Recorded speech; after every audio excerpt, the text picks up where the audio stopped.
What's up, everyone? Welcome back to the Charter Podcast, brought to you by St. Xavier University. I am Ruthie Polinsky, and I am joined by the fellas, Clay Harbor, Alex Shapiro, and holy smokes, did we have a fun day yesterday. The vibes were high at Halas Hall. Alex Shapiro and I were there in the building, Clay Harbor, watching all the things, all the press conferences, and we have so much to get to. So I think the goal, guys, is really just to start going through the day, and we'll sort of start with our just general impressions of what Ryan Poles and Ben Johnson had to say. It was the first time we kind of got to see those guys in a while. Obviously, Alex, I know you got to talk to them at the Combine, but to see the two of them up there together was quite a spectacle, I thought.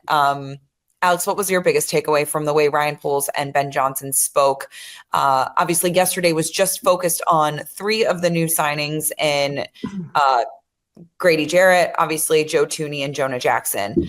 So let's start with just Ben Johnson and Ryan Poles, and then we'll sort of work our way through the guys as to our impressions from each one.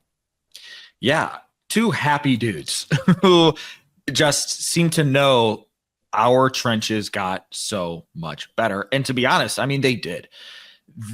They were, clearly happy. I mean, Joe Thuney is a guy, Pro Bowl, All-Pro, Super Bowl winner, four-time Super Bowl winner. Jonah Jackson. Ben Johnson said this is a Pro Bowl caliber guard, and that's what we're going to get out of him. I thought it was very interesting to kind of already get into the nitty-gritty that when Ryan Poles talking about Jonah Jackson and the bad year he had last year, he mentions the injury, but he also said he was playing out of position. And I thought that was very telling because it goes back to Drew Dahlman is a center who's a center. They confirmed Joe Thuney is going to be the left guard and Jonah Jackson is going to be the right guard. After hearing so much about versatility and needing guys to be able to do multiple things, like that's great if you need somebody to play in a pinch. But it doesn't seem to me like they're going to be switching spots all the time. Oh, let's move you to right guard. Let's move you to center like they were doing with Ryan Bates and Coleman Shelton. And let's find this best five moving guys everywhere. It's no. Joe Thuney is the left guard. Drew Dahlman is the center. Jonah Jackson is the right guard. And I think that's really important to just have those three guys taking every single rep there to build that consistency, to build that trust.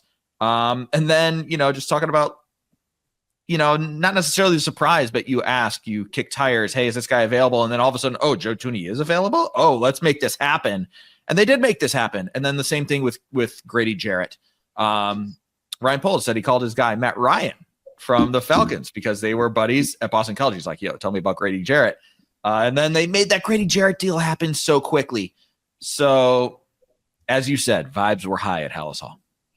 Yeah, I just have a lot to say about the Ben Johnson, Ryan Poles dynamic. I said it on the Big Pro Football Show yesterday that they did everything except hold hands when they walked the podium. Like they are in lockstep. And it's very clear that the two of them are vibing and getting along and on the same page. And it does sort of feel like maybe Ben Johnson is guiding Ryan Poles in a direction like he's needed some guidance. And maybe Ben Johnson has been that for him so far. Like you said, like there just seems to be a clear direction, a vision, a goal. The center is going to play the center. The Hall of Fame left guard is going to play left guard. We're going to wiggle around with Jonah Jackson, but guess what? Ben Johnson, when he was playing his best, his first start in the NFL was at right guard. And he feels like when he was playing with Ben Johnson, he was at his best. So I think it's just like very telling to sort of see the two of them up there together. Ryan Poles, I have to say this too. And I've always been a Ryan Poles fan, but I loved seeing him happy, smiling, sort of like smirking. You can tell that he's excited, and obviously vibes are high when you're 0-0 and you're adding high quality caliber players. But it's a really exciting time for them. I loved what Ben Johnson said about the linemen and also just about the connection points. Ryan Poles pointed out that he had connection points to Grady Jarrett, obviously called his friend Matt Ryan. He was there in Kansas City when the Chiefs got Joe Thuney, and Ben Johnson had a relationship with Jonah Jackson. These are guys that they know are going to fit their system. And Ben Johnson kept using the phrase intelligent. and smart, and he really wanted smart O-linemen. And not to say that other O-linemen aren't smart. You have to be smart to play the position. But it's interesting to hear Ben Johnson sort of talk about the way he wants to use his linemen and the different schemes they want to draw up and how it's going to get complex, and he's going to push them as hard as they can, as far as they can go. So that was just kind of cool to hear sort of an offensive minded wizard have you kind of outline the way he wants to use his offensive linemen. And then talking about Ben Johnson saying that, I got goosebumps talking to Grady Jarrett today. Like, I think we all, it wasn't maybe 10, 15 minutes later that we all had goosebumps listening to Grady Jarrett talk, but we'll get to that in a little. It was just very, very cool to see the dynamic. And then when the press conference was over, which is something probably you couldn't see, Clay, watching at home, and our listeners maybe, when Ben Johnson and Ryan Poles were done and the players went up to the podium, Ben Johnson and Ryan Poles sat in the front row right next to each other, listening to all the press conferences, looking at each other, nudging each other. There's a little bromance happening at Halas Hall, and it's very cool to see. Clay, what do you got for us? No, love it. I mean, you guys basically said it all there. I was intrigued by the amount of times Ben Johnson spoke on these guys' intelligence as far as on the offensive side of the football and multiplicity, how they can do a lot of different things. And I think about how he's going to put these guys in the best position to do what they can do. He's not going to, it's not just the quarterback that he's drawing an offense for, it's the offense that he's creating an offense for. And if his linemen can block something, he said, that's what we're going to run. If they can do, if you got a center that can pull, if you got a guard that can pull, he's going to pull. But if he's a good down blocker, he's going to down block. So to me, it's putting your players in the best position for them to be the best players they can be. And that's how you multiply your success through their success. And Ben Johnson, to me, hearing what he had to say, has a great grasp on that. And the other thing I liked, you heard from Ryan Poles, obviously it had to do with the draft. And somebody asked him the question of, what does it mean that you're able to get these guys in free agency? He says it opens up the whole board for us, the whole board. And he did speak on Braxton Jones too, talking about, he kind of threw him in at the end, and it wasn't a huge endorsement, but it was an endorsement nonetheless. He said, oh yeah, we love these guys. And he said Darnell and Braxton as well. And, Braxton Jones, the guy that we've all been trying to figure out, are the Bears really going to go top 10 for the 10th pick with the left tackle? And then when he says it opens up the whole board for us, I don't think that's gamesmanship. I don't think that's him just trying to throw people off his scent. I think it's really him saying that we are going to go best player available. If that best player is a left tackle, then I think they go left tackle. If they think that best player is Ashton Genty, I think they'll go Ashton Genty. If they think the best player is Tyler Warren, I think they will go Tyler Warren. And I think having Ben Johnson, a guy that's been a part of the Detroit Lions, obviously he wasn't making the decisions or as high up in the decision-making back then. But when they took Jahmyr Gibbs, everybody thought that was a reach. They already had a running back. They had Swift. And then when they took even Sam Laporta, people thought that was a bit too high. When they took Jack Campbell, people thought that was too high. They had the worst grade of that entire draft. And if you went back and graded it now, it's probably the best grade. So whatever they do in the draft, they have given themselves some options here. You don't have to stick to a position. You have some O-linemen. Obviously, they need more depth. And from what you hear, they like Braxton. So I'm excited to see moving forward if maybe they could trade back or take the best player available. Yeah, I'm glad you brought that up. Oh, sorry, Alex. I was just going to say I'm glad you brought that up, Clay, because, and we'll get to this too, but throughout the course of the day, the other two linemen were bringing up Braxton and Darnell frequently. So I think there's been some communication to them, like, yeah, this is the plan. Like, this is what we're rolling with. And I don't know if that necessarily, if they take a left tackle in the draft, that left tackle could be coming in and competing. That doesn't mean that they're not, if they're saying, yeah, Braxton, you're our guy, but someone comes into camp and gives him a run for his money, I don't think that Ben Johnson is going to say, oh, well, we talked about Braxton Jones at the press conference, so we got to roll with Braxton Jones. Like, I think there is there is wiggle room there for them, but to hear all of the vote of confidence from not just Ryan Poles and Ben Johnson for Braxton Jones at left tackle, but Jonah Jackson and particularly Joe Thuney, who's going to be playing on the left side, I think it was very cool. And it's a good vote of confidence. And guys, Joe Thuney is going to make Braxton Jones even better. So it's going to be a really interesting sort of spot to watch, but I also don't think it rules anything out for them in the draft either. Yeah, that's kind of what I was going to say. It's funny, Clay. I agree with everything you're saying about Brad Holmes did all of these things that were considered quote unquote reaches in the draft. And you cannot discount that, right? Because Ben Johnson had a front row seat to how much that helped the team.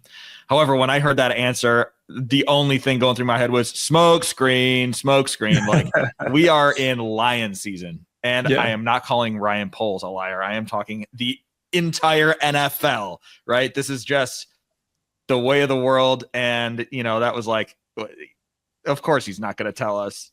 He's going to say every position is available because he doesn't want to give any inkling as to what they may or may not be thinking.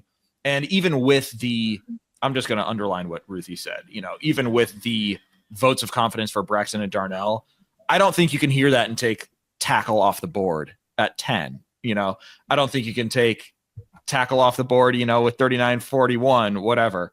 But yes, we talked about the last podcast. I think the door is more open to an Ashton Genty, more open than it was 10 days ago. But I don't think that him saying, "Oh, the whole board is available to us," means that like, "Oh yeah, well you could strike off Will Campbell because we'll take a wide receiver now." Right? Exactly. Right. I want to make sure we don't move on before we use this description of what Ben Johnson wants and his personality traits of offensive linemen. Yes. Tough, gritty, dirty individuals. I loved that. I was like, give it to me. Like, that's what this line needs, is some dirty and gritty. And not to say that Braxton Jones and Darnell Wright aren't that way, but I think having tough, dirty, gritty guys on the offensive line will make them tougher and grittier and dirtier. So when I talked to Coach Reed on Saturday, we played the clip on the Big Pro Football Show. How did he describe Joe Thuney? He literally said tough, dirty, nasty. And I'm like, dang. I'm like, okay. And the funny thing is, you were able to talk to Thuney. Yeah. He's the nicest guy ever, but on the field, when he puts that helmet on, completely different. Yeah. So before we flip the page to Thuney, just one more thing that dinged for me that I thought was interesting.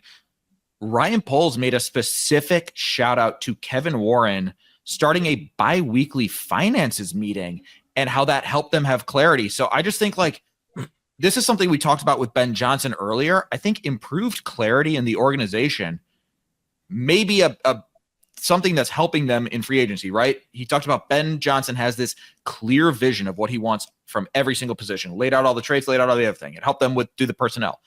Now he said Kevin Warren set up this bi-weekly finances meeting so he knows exactly what he's working with, exactly what he's playing with, and that can help Matt Feinstein and the rest of the crew put the contracts together. So that increased preparation, I just think, Kevin Warren's fingerprints have been we've seen them more and more and more throughout the Bears organization as he's been a part of this organization. I just think we're really seeing this take shape, not only under Kevin Warren, but also Ryan Poles and now Ben Johnson, where the three of them, you can kind of see it coalescing for this clear vision.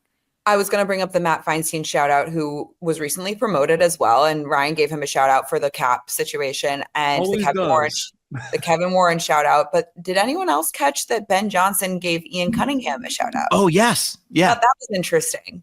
That was it just feels like there's a lot of cohesion right now. And that's always a good thing. And let's get into Joe Thuney, guys, because Joe was the one that sort of talked about what it looks like to win, right? In an organization, in a building. And he talked about, I think this is a perfect transition from what we were just talking about, but he talked about everyone in the organization, coaches, personnel, the management, the president, the owner, they're all going in the right direction. They're all on the same page. And that's exactly what it sounded like we heard from Ryan Poles and Ben Johnson. So I thought that was really interesting. And as you mentioned, Clay, Joe Thuney, I covered him in New England. And I was like, when I covered him in New England, he was a little quieter, a little softer personality. But maybe, that was 7 years ago that I covered him. Maybe I got to figure out when it was. But it was a long time ago. Maybe he's kind of gotten a little just not that he's uncomfortable in front of the microphone, but he's just quiet, soft-spoken. Like, he's just kind of a nice guy. So to then hear him being described as like tough, dirty, gritty, like it's very funny to see the contrast. But Joe Thuney, what a guy. I mean, just such a great human being to like be around. And he was the one that talked about, yeah, I played with Bill Belichick and Tom Brady. I played with Andy Reid and Pat Mahomes, and I've won Super Bowls. And now I'm here with Ben Johnson and Caleb Williams, and I'm really excited about it. Like, that says a lot. Absolutely. And I think you got a little sneak peek of what Thuney brings. It's not that rah, let's win one for the Gipper, like, you know, that big, loud guy, boisterous. But he does come from a great pedigree. You go back to his rookie year, learning from David Andrews and Shaq Mason and Nate Soldier, and he's really brought a lot of those guys with him. He gets his job done. He has a great routine. He knows exactly how important practices, OTAs are, and that's what he's speaking on, because he's going to go in, he's going to practice hard, OTAs, workouts, whether it's film study, whether it's learning the playbook. He's a guy you can count on, and I've spoke on this too, is he's super intelligent. He's going to know, Jonah Jackson's going to know the system because he's been in something similar before. It's obviously not going to be the same system, but Joe Thuney's going to learn the system quick, and he's going to be able to help the other guys around him figure it out as well, because he's that intelligent of a guy, and that matters. That helps a lot, having a guy in your room that you can count on. I mean, he's a guy that if you're saying the play wrong in the huddle, Thuney's going to know how to finish it. Like, as an offensive lineman, he knows everything there is to know about being an offensive lineman. And then you just look at his durability. We talked about in 9 years, he's missed 2 games. I think I got the exact number here. 146 games. He's only missed 2, right? He's back-to-back Pro Bowl seasons. The last time the Bears had a Pro Bowl offensive lineman was 2018. The last time they had an All-Pro was Olin Kreutz in 2006. So it's really, really important for Thuney to be here. The attitude that he brings to the Bears, I think, is going to be second to none, and just showing that grit and not a guy that's going to be sitting out when maybe he could play. He's going to do whatever he can to be on the field for his team. Yeah, I will say another just all-pro performance. Getting up there and saying a lot, but not really saying much at all. This guy is good at talking to the media. He got asked like 9 different times about his emotions getting traded from Kansas City. There was like, hey, Kansas City like needs to rebuild the offensive lineman, and they traded you away. And then he got asked another 9 times about the contract. Very deft at deflecting. He comes so good. He comes from New England. He knows how to handle the media. He knows how to handle it. Expert, just like bam, bam, dodge, like no notes. All in New England, Alex. If you say anything to the media, well, back in the day, there was a board at the beginning of practice. Oh, all of a sudden, this guy's an expert on everything there is to know about offensive line play or something. You know, if you say something about the offensive line, you would be on the board, and he is calling guys out in meetings. Bill Belichick, that is. So Thuney came up in that system. So that's why when they asked him about his contract, he goes, I'm going to let my agent handle that. But that is a good catch by you. But I also think that's his personality. Like, I genuinely believe that he's like actually not worried about his contract. Like, he knows it'll get done. He puts that in the hands of the people who handle it, and he's here to play ball. Like, that's just sort of how it feels for him. Clay, don't you have a story about you one time said something to the media and you were so scared that you were going to be on the board? You said like you had the best tight end room in the league or something. What was it? I said, yeah, we had the best tight end room in the league. I'm like Gronk, Martellus Bennett. It's when I was playing really well in OTAs and I was getting like 2 reps. And then AJ Derby, this rookie we drafted. We had James Devlin, who was our fullback who could play a little bit of tight end. And Dable's like, you're getting put up on the board. He's like, just get ready for it. He's like, I haven't talked to Bill or anything, but we don't say stuff like that here. He's going to say, oh, Harbor, it's OTAs. It's freaking April. And you know how good our tight end room is going to be? Come on. What the heck is this? And he didn't put me up on the board, but Dave was like, you got lucky. I think he gave you a break because you knew. But if this was like Gronk or somebody else, they would be up on the board. Yeah. Yeah. Any final words on Thuney there, Alex? Yeah. All right, let's move on. Let's move on to Jonah Jackson, who – guys, he was underratedly one of my favorites yesterday. I mean, they all three are phenomenal, but I didn't really know what to expect from Jonah Jackson. And you heard Ben Johnson talk about that I want smart, intelligent players. That was the presence that Jonah Jackson gives. And very articulate, very clear-minded on here's what happened in LA. Here's why I didn't go well in LA. Here's why I'm really excited to be back with Ben Johnson. I'm excited to be here. Here's what it was like playing next to Penei Sewell. Like he just had so many great insights. And I was like very, very impressed. And after not really knowing what to expect, but that's again, guys, and I keep saying this, I keep harping on this. It says so much when after a game goes well or goes poorly, you want to go talk to the linemen like that you want to learn something from them. You want to hear what they have to say. Joe Thuney, Jonah Jackson, those are guys I know they're going to be go-tos in the locker room. Yeah.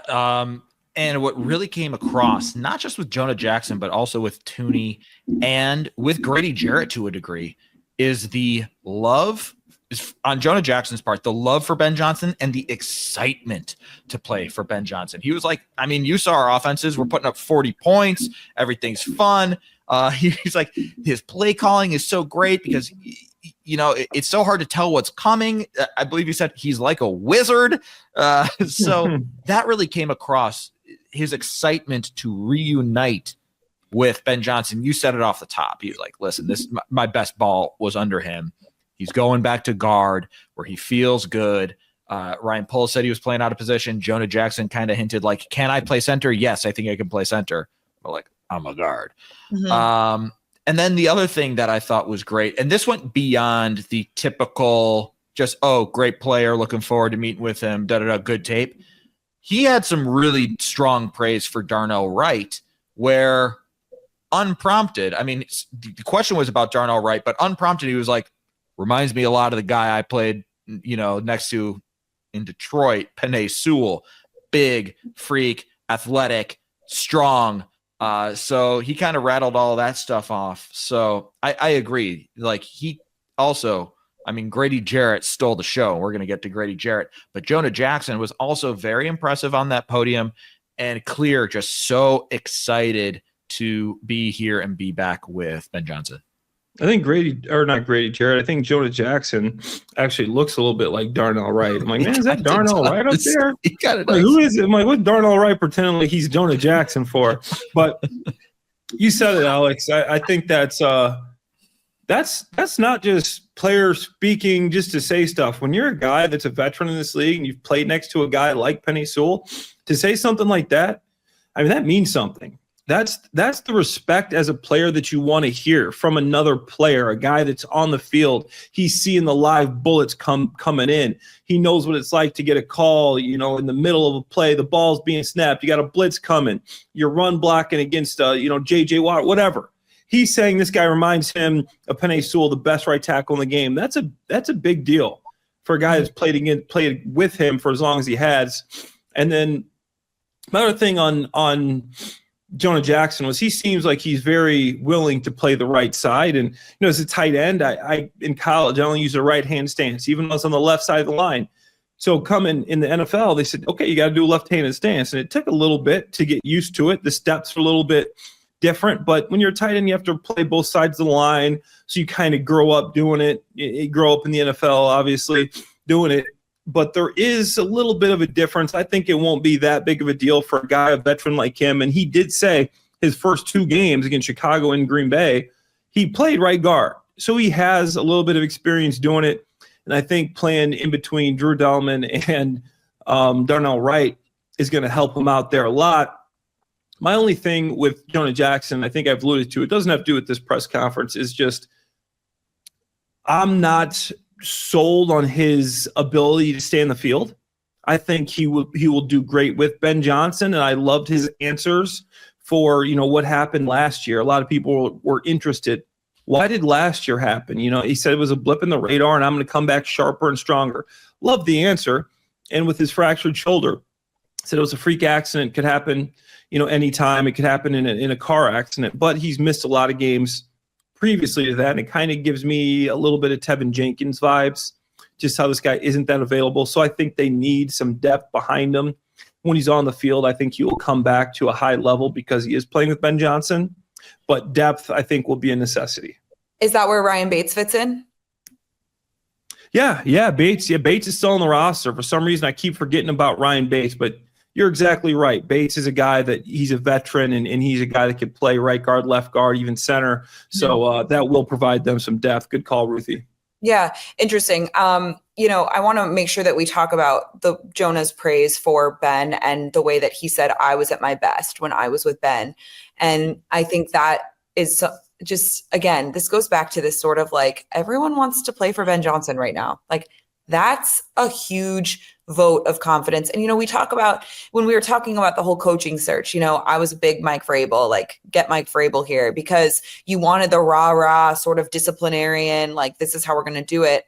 But like Ben Johnson, there's something about just his reputation and who he is. And I think what we're seeing is sort of the charisma and the confidence and sort of the like intensity of someone like Ben Johnson that I think players are very motivated by in a very different way than maybe Mike Vrabel is a motivator. So just, giving myself a little bit of, myself a little bit of a hard time for that sort of idea that I had, prefixed notion of Ben Johnson, maybe what he would be like in front of a room or how he would be sort of this motivator of men. Like, it's very clear that guys are motivated to play for Ben Johnson. And I think that's really cool. Of course, hasn't been a team meeting yet and those sorts of things, but it's still cool to see him, the way he talks to us and the way the players are talking about him as well.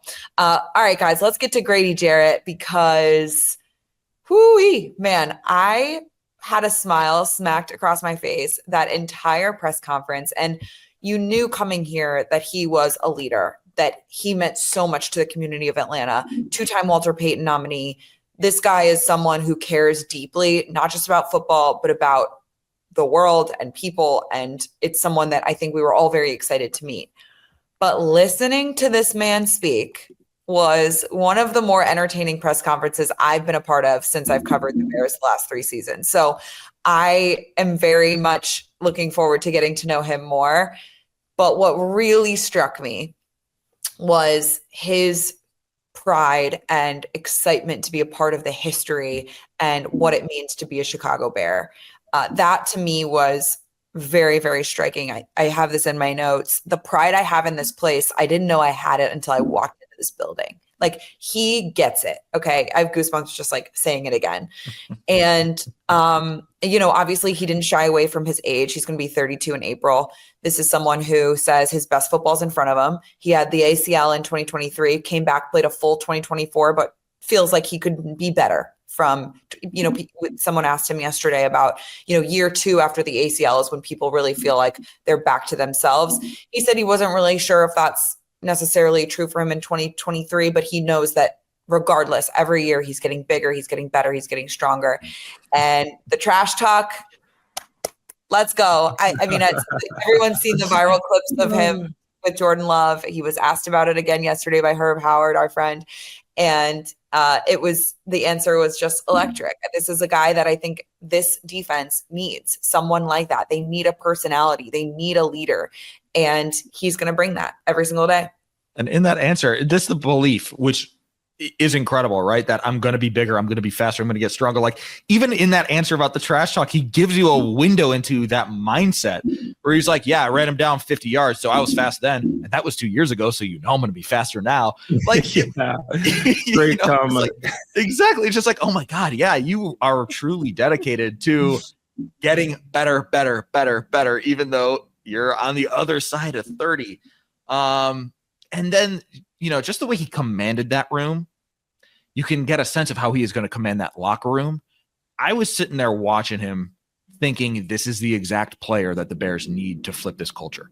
You talked about it on our last episode, Ruthie, about how quickly the culture can change when you bring in guys like Joe Thuney, like Drew Dahlman, and like Grady Jarrett. And the Joe Thuneys are so important. Clay just got done telling us he's not a rah-rah guy, but he's got the championship caliber. He's got the championship work ethic. He can show everybody what it takes to win 4 Super Bowls. You also need Grady Jarrett to be a vocal leader. And that was something that I think was lacking for that team, right? Ruthie, again, you mentioned on the last pod, 8 captains, but how many leaders? And it just struck me as like Grady Jarrett is obviously an extremely high impact player when he is playing at his best. And if he is better 2 years after the ACL, then he'll probably cause a lot of havoc in the backfield. My favorite thing. Sorry, Alex. No. I was just going to wrap up and say, like, that's all great. And the defense needs that. But I think even more so, they need that vocal leadership. Yeah. My favorite thing that he said, I think I have it here, is he's excited to share his experience and hunger for greatness with whoever wants to achieve it. So Zach Pickens, Gervon Dexter, I mean, even Montez Sweat's a bit younger. You want to see how this guy's been able to last, his longevity, how he's been a Pro Bowl player, how he's able to make the Super Bowl, actually have 3 sacks in the Super Bowl. Talk to this guy. He's willing to share. He's open to coming in there and helping these younger players achieve what they want to achieve. And that's important. That's not just media speak. That's not just coach speak. That's not just something players say. As a guy that sat in those locker rooms, it is important when you have the veteran that you are coming in with in your position group, and there's, say, everybody in the team's your cousins, these guys in your position group, these are your brothers and sisters. You're with them every day. You're growing up with them. You're in meetings with them. You're eating with them. But you're probably hanging out with them. So it is important for Gervon Dexter, Zach Pickens, 2 guys the Bears need to be successful. Even Montez Sweat, the edge rushers, even Dio. Sorry. It's important for these guys to have a guy of his caliber that's been there as long as he's been there, that's had the success that he's had, that's open to anybody who wants to see, to ask, to talk to him about how he's been able to achieve it, and just seeing a guy go through his daily routine, his nutrition, his massage, his stretch routine, his everything. How is he doing what he's doing? Is he a superhero, or is it just the extra work? Same thing, Thuney's going to bring the O-line.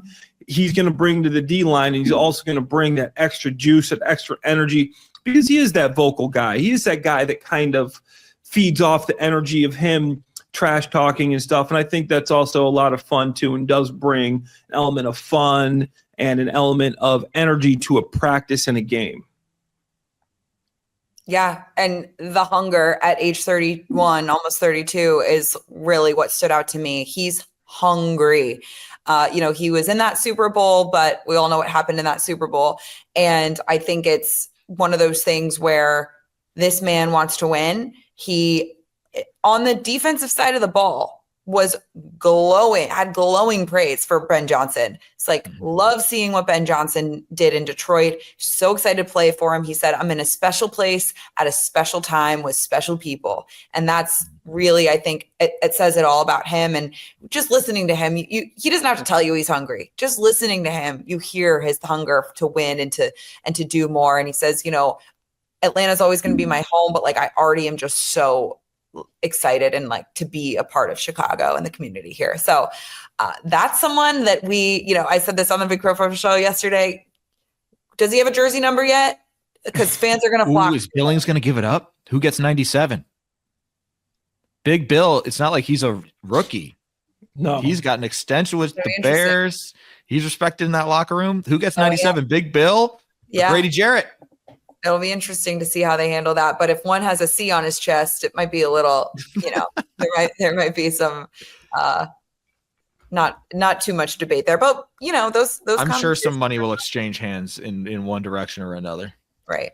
Yeah. No, it was good stuff, guys. And then obviously today we're expecting to hear from more players, such as potentially, not confirmed, but potentially Drew Dahlman, as well as Dio Dangbo, which will be great. Durham Smythe, also officially a part of the team. You guys know I'm a big Durham Smythe gal. I covered him in Miami, so love having him here as well. A couple of Notre Dame guys in that tight end room. Clay, don't think you would fit in there, but if you want to suit up, no, tough. You're younger than Mercedes. Dang, man, shots fired over here, Ruthie. You're younger than Mercedes, so maybe they could use you. Yeah, hey, I still got some tread on the tires. Yeah, we know. All right, that was fun.